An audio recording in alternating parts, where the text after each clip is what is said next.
Oke, Bismillahirrahmanirrahim. Assalamualaikum warahmatullahi wabarakatuh. Eh, Salam sejahtera buat kita semua.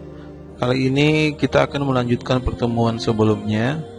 Sebelumnya kita membahas tentang sirkulasi darah.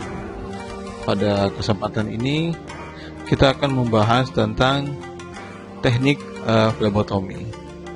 Ya, jadi di sini nanti kita akan mengkaji beberapa hal terkait aspek-aspek apa saja yang dilakukan oleh seorang flebotomis, teknik seperti apa tekniknya, dan bagaimana teknik flebotomi yang dilakukan oleh seorang flebotomi. Nah, untuk itu kita simak bersama-sama pembahasan kita. Sebagai pengantar bahwa proses pengambilan darah dengan teknik yang benar itu haruslah dilakukan dengan teknik flebotomi, sehingga komposisi analit yang diambil itu bisa dipertahankan sesuai dengan atau menggambarkan kondisi pasien pada saat itu, baik diambil melalui 3 jenis pembuluh darah vena, pembuluh darah arteri, ataupun pembuluh darah kapiler. Ya. Jadi pada hakikatnya semua teknik pengambilan sampel darah itu harus bisa menggambarkan atau bisa menunjukkan keadaan pasien pada saat itu, tidak berkurang ataupun tidak lebih. Artinya tidak ada perubahan akibat proses pengambilan tersebut. Ini sudah dibahas ya di flebotomi menurut asal kata dari Yunani. Fleb artinya pembuluh darah vena, tomi artinya mengiris atau memotong, atau biasa digabung menjadi insisi vena untuk mengambil darah.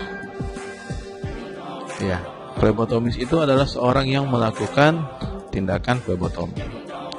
Ya, untuk apa seorang melakukan tindakan flebotomi? Tentunya itu memiliki tujuan. Ya. Tujuannya adalah pertama memperoleh volume sampel darah yang cukup, kemudian mencegah interferensi dari tahap paranalisis, kemudian memasukkan ke dalam tabung yang tepat, memperhatikan safety, kemudian ketidaknyamanan minimal. Inilah yang menjadi pokok utama dari tindakan flebotomi yang harus diperhatikan oleh seorang flebotomis.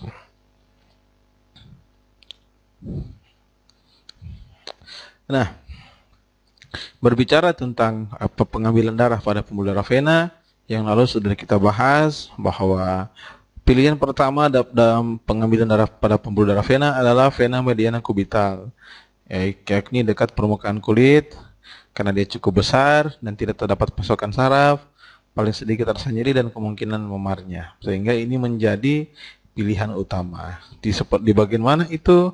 Di vena median kubital. Ya, daerah ini. Jika itu tidak memungkinkan, pilihan kedua adalah vena sepalik. Ya, vena sepalik ini gambarnya. Ya, pilihan kedua. Lumayan besar, tapi dia kurang terlihat.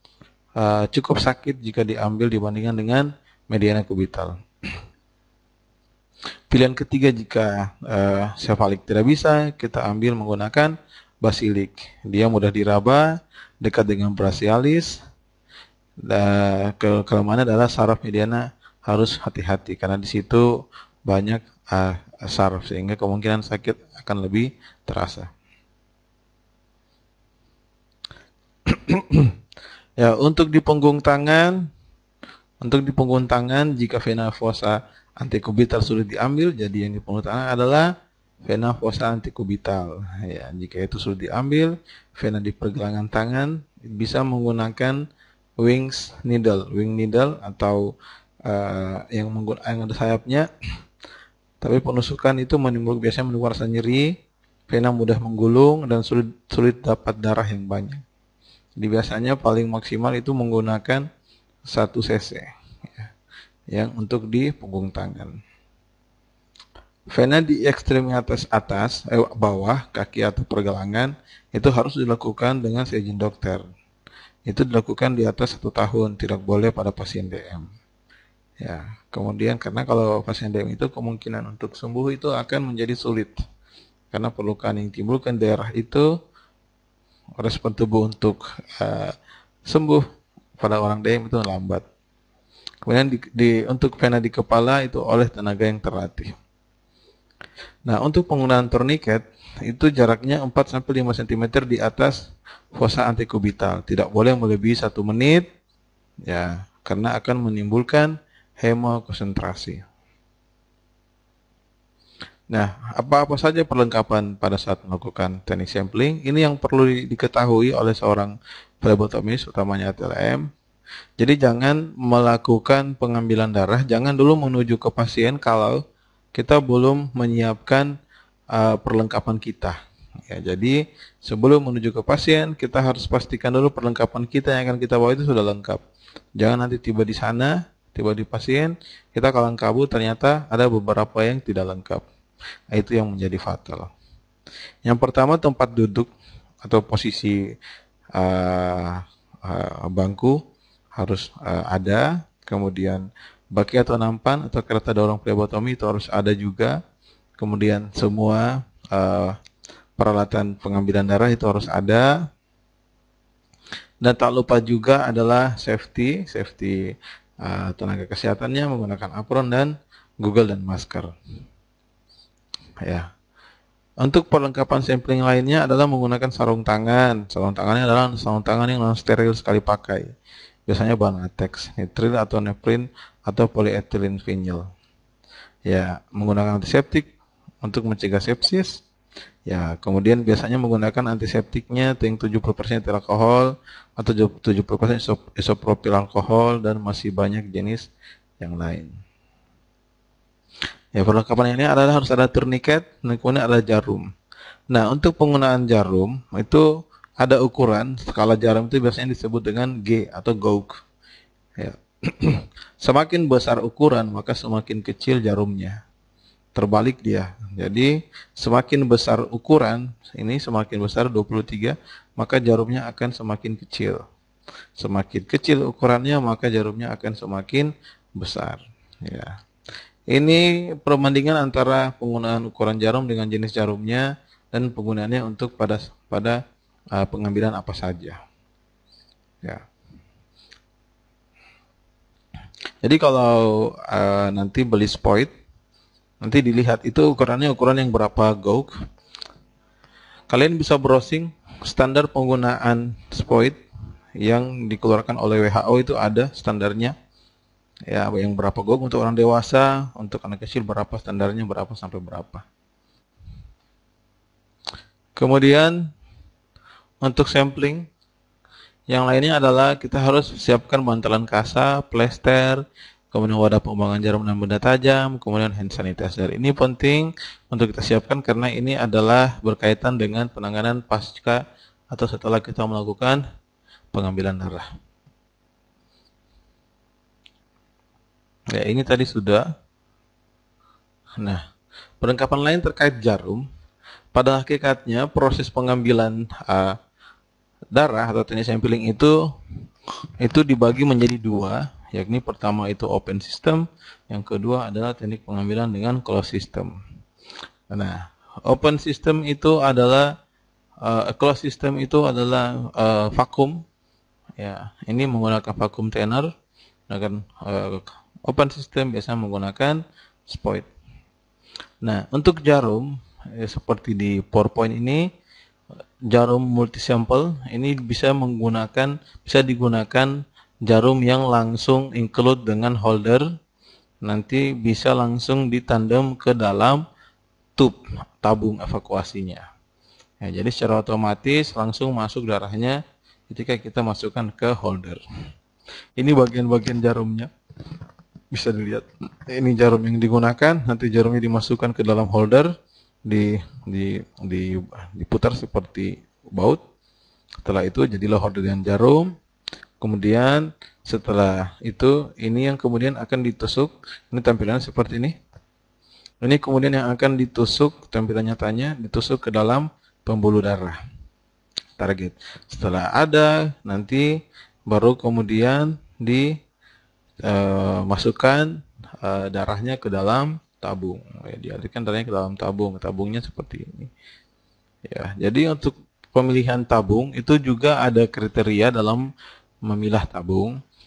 Karena setiap tabung itu, tabung vakum ini itu berbeda-beda.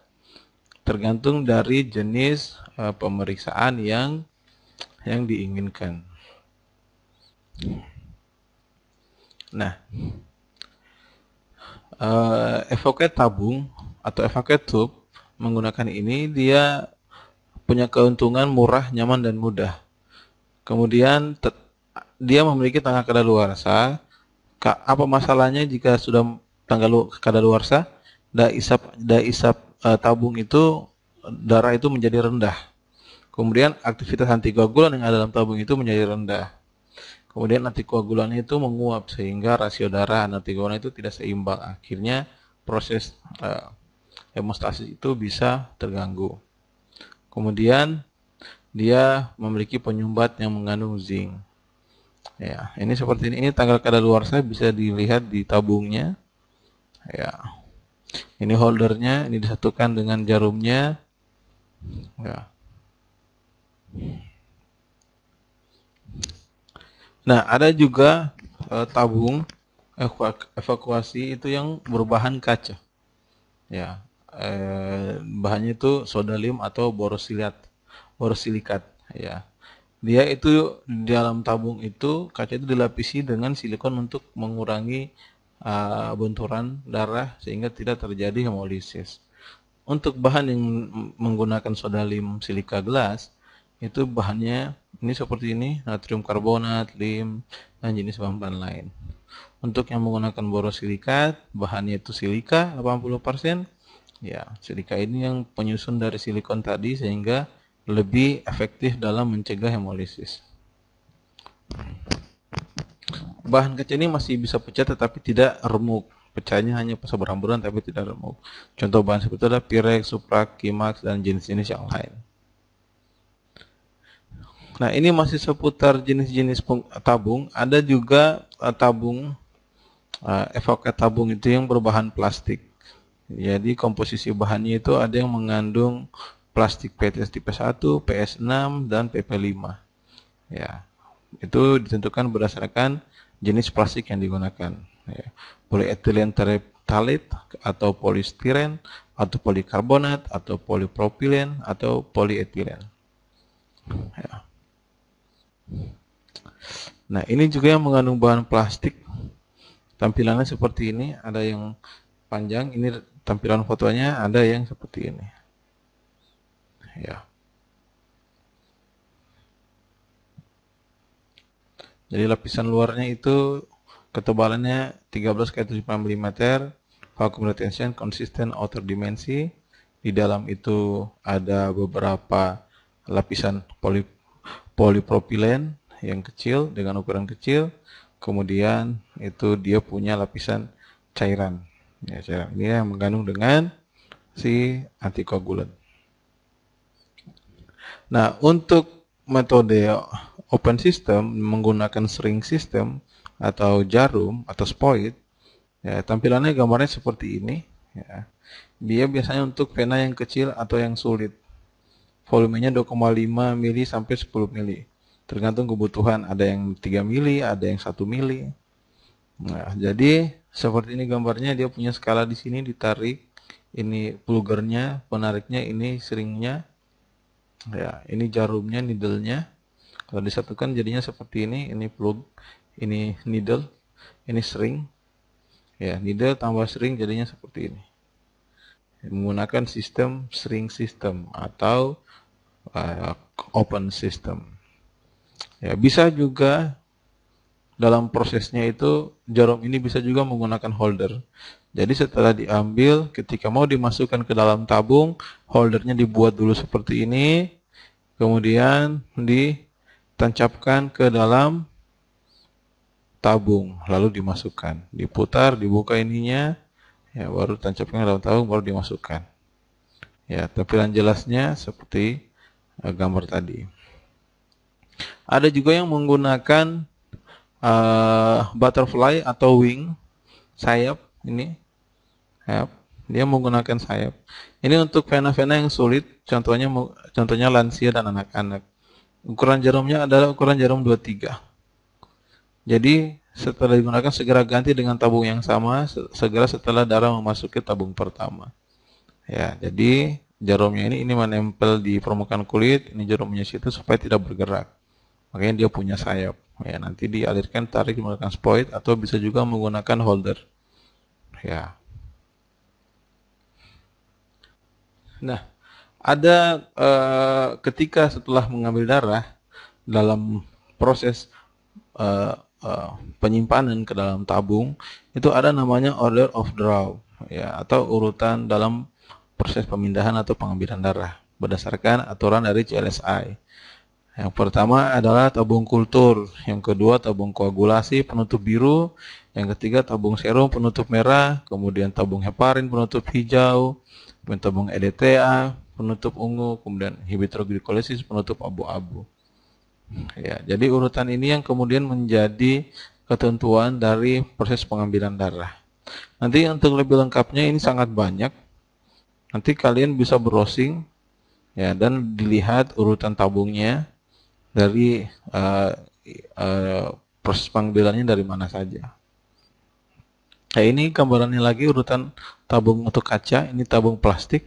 Jadi setelah darah ditusuk, jarum ditusuk dalam pembuluh darah, nanti tabung pertama kalau kita mau ambil ini, tabung pertama adalah menggunakan tabung kultur darah.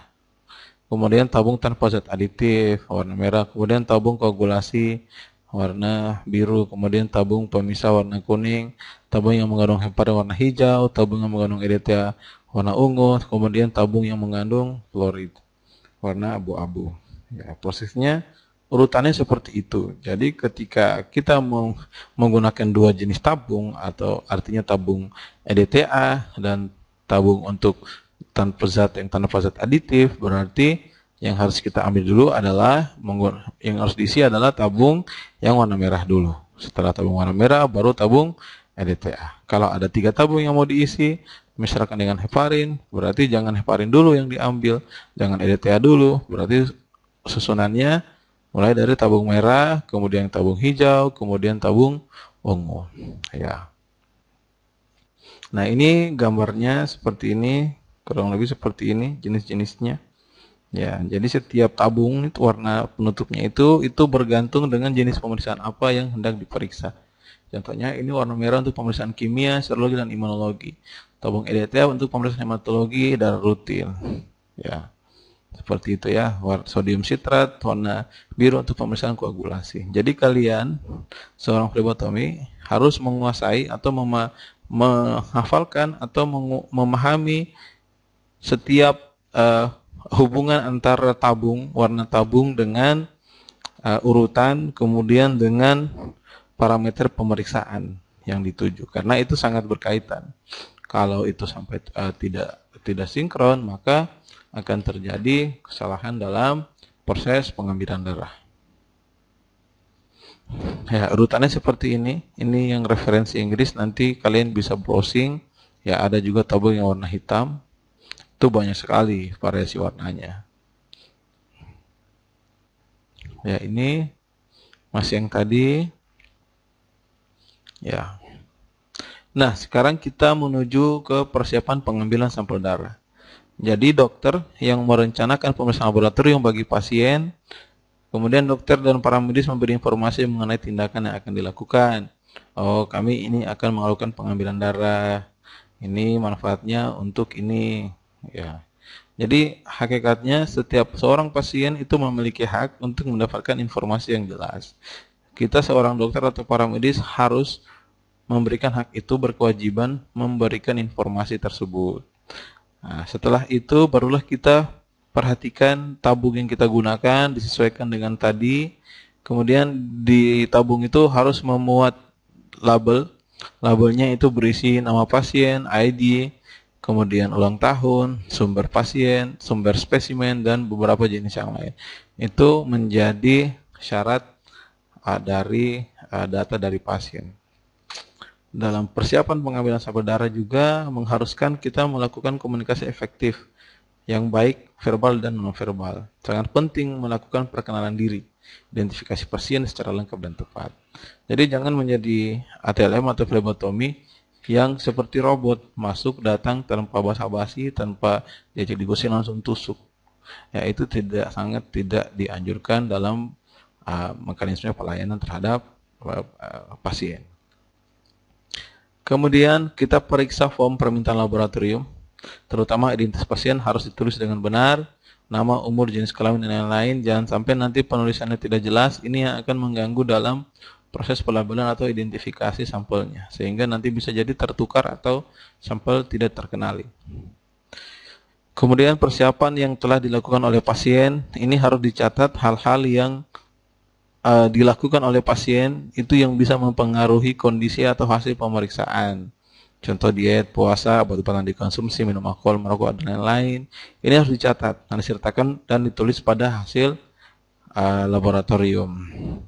Ya, karena ini sangat berkaitan dengan pengaruh efek dari darah ketika seseorang pasien telah atau sementara mengkonsumsi jenis-jenis obatan tadi.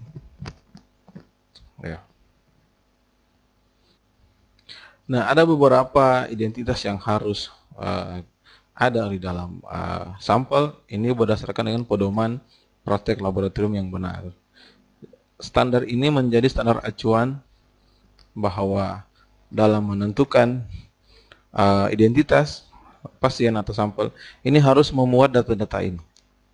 Ya, jadi dari pengantar formulir permintaan harus ada data ini, kemudian di label wadah tempat spesimen di tabung itu harus ada data ini, minimal ada data ini.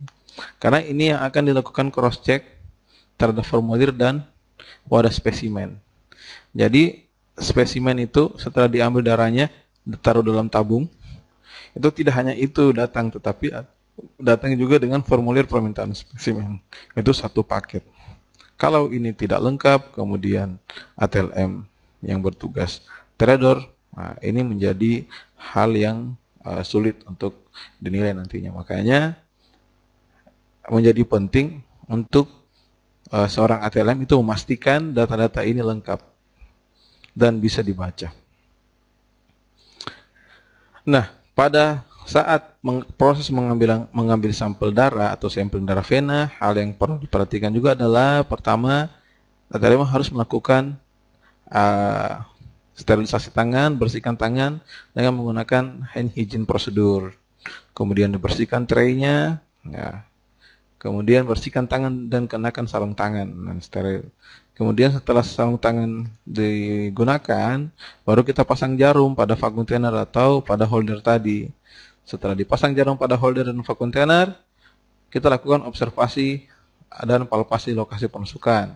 Jadi kalau lansia biasanya kulitnya rentan, hindari katup atau cabang vena dan tidak berdenyut. Ya, kita pilih yang fossa anticubiti dan bagian dorsal tangan. Ya, utamakan itu. Jadi kita harus lihat juga kondisi pasien kita, bagaimana kondisinya. Makanya harus dilakukan observasi dan palpasi untuk menentukan darah atau pembuluh darah yang memungkinkan. Kemudian setelah dapat, kita posisikan pasien duduk nyaman, ya harus lebih rendah agar proses pengambilannya bisa lebih baik. Kemudian setelah itu bersihkan lokasi penusukan dengan disinfektan atau dengan alkohol 70%. Biasanya itu diusap 30 detik dan biarkan mengering 30 detik. Ini yang sangat penting. Jangan sesekali menusuk sebelum alkoholnya kering. Jadi alkohol harus ditunggu kering dulu, setelah itu kita lakukan penusukan.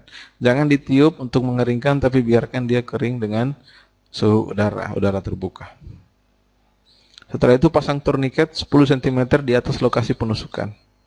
Ya, harus diingat jangan palpasi lagi lokasi penusukan karena itu sudah disterilkan. Kemudian buka penutup jarum, jangan sentuh jarumnya atau tempat penusukannya, itu tidak boleh. Dibuka saja penutupnya. Upayakan jangan sentuh jarumnya. Kemudian tusuk jarum melalui kulit ke dalam vena dengan suhu 15 derajat Celcius. Lubang jarum menghadap ke atas, ya.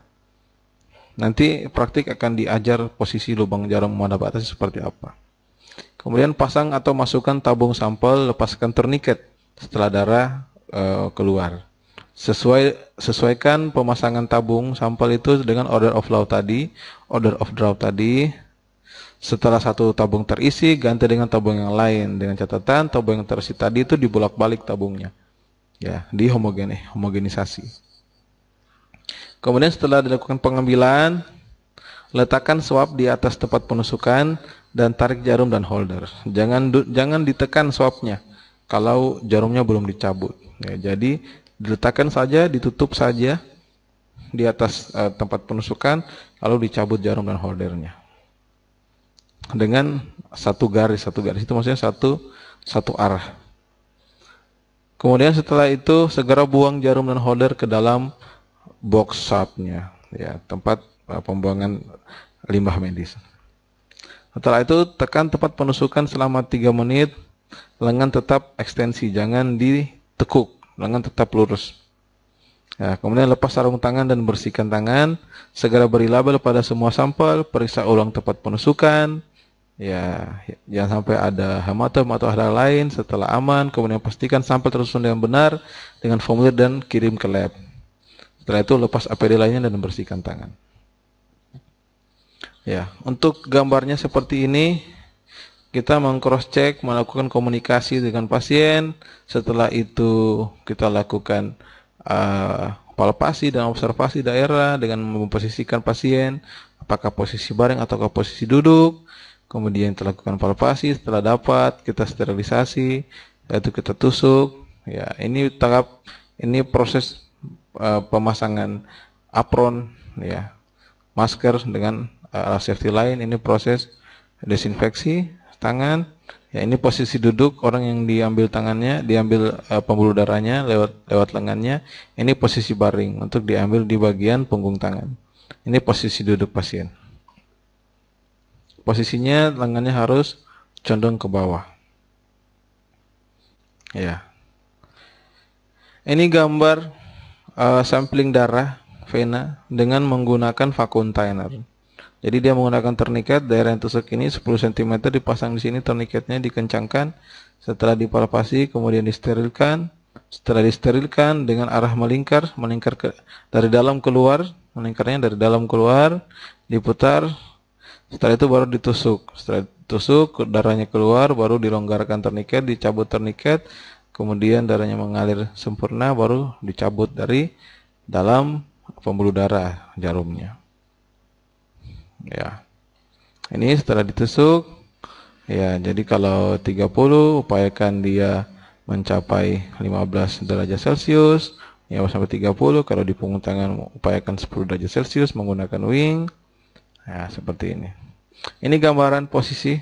Jangan seperti ini jarumnya tidak kena pembuluh. Ini yang paling bagus. Jangan juga seperti ini.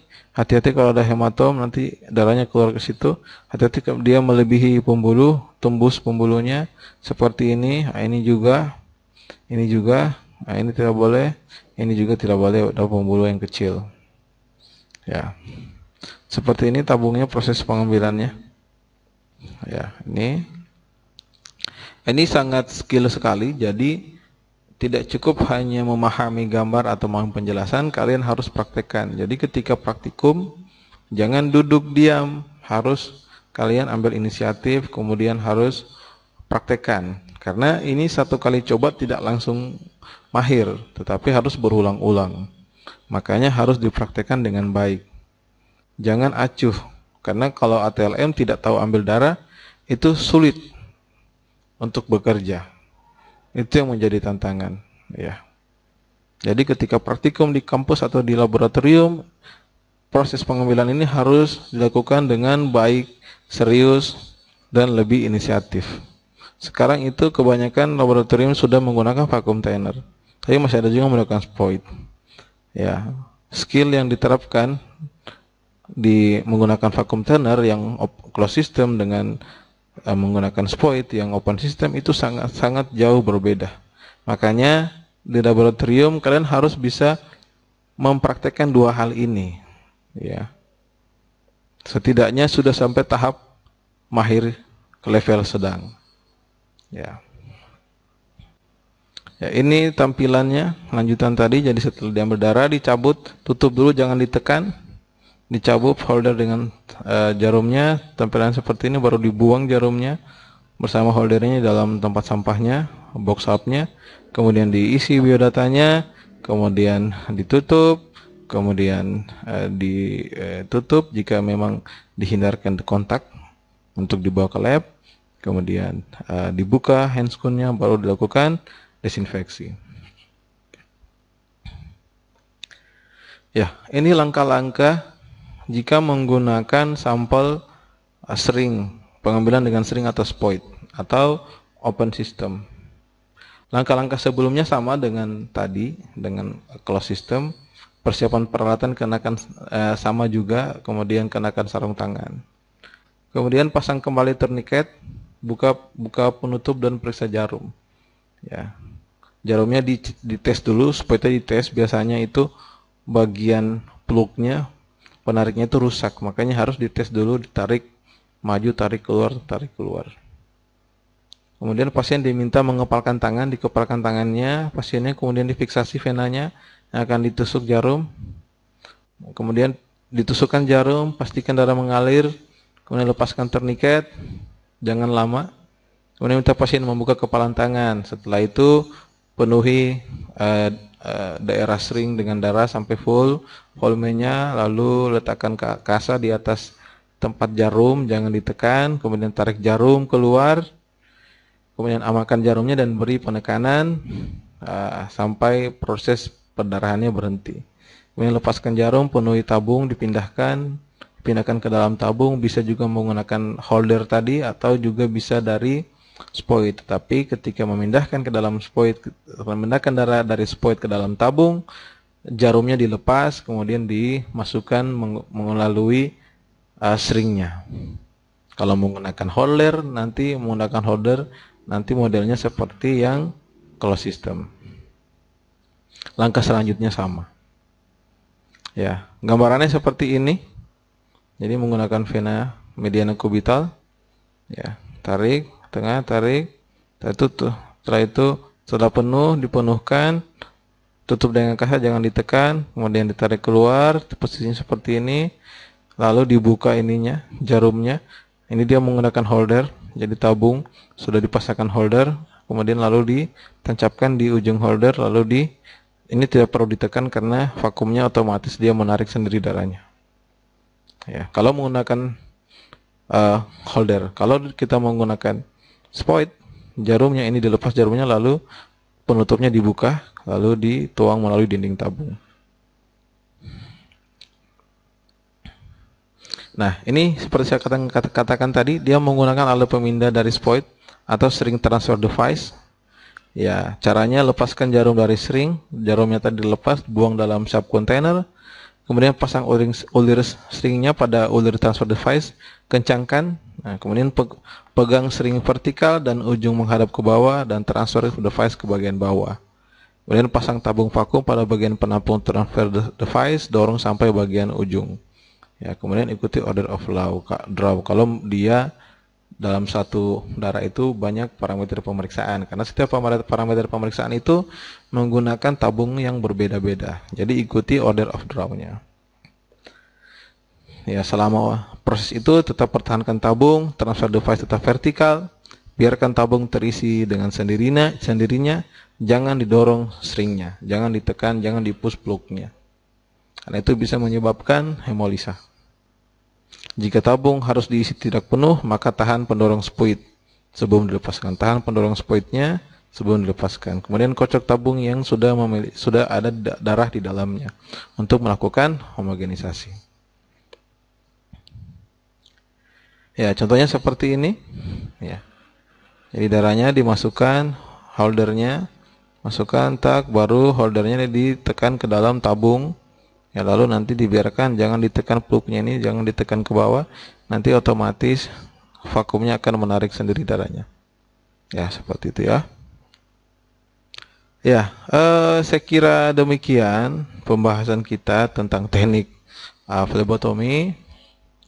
Ya, untuk itu sekali lagi kami sampaikan bahwa teknik ini tidak hanya dipahami, tetapi harus dipraktekkan dengan serius, karena level pengambilan darah seorang analis itu harus sampai mahir, apalagi D4. Kalau level masih rendah, masih hanya memahami, itu sulit nanti bekerja di laboratorium. Sehingga ini menjadi penting untuk diketahui, untuk dipahami, dan untuk menjadi keterampilan pada level mahir. Ya. Untuk itu pada pertemuan ini saya kasih satu tugas. Nanti tugasnya dikumpul 1 minggu setelah penampilan ini, dikumpul di minggu depan.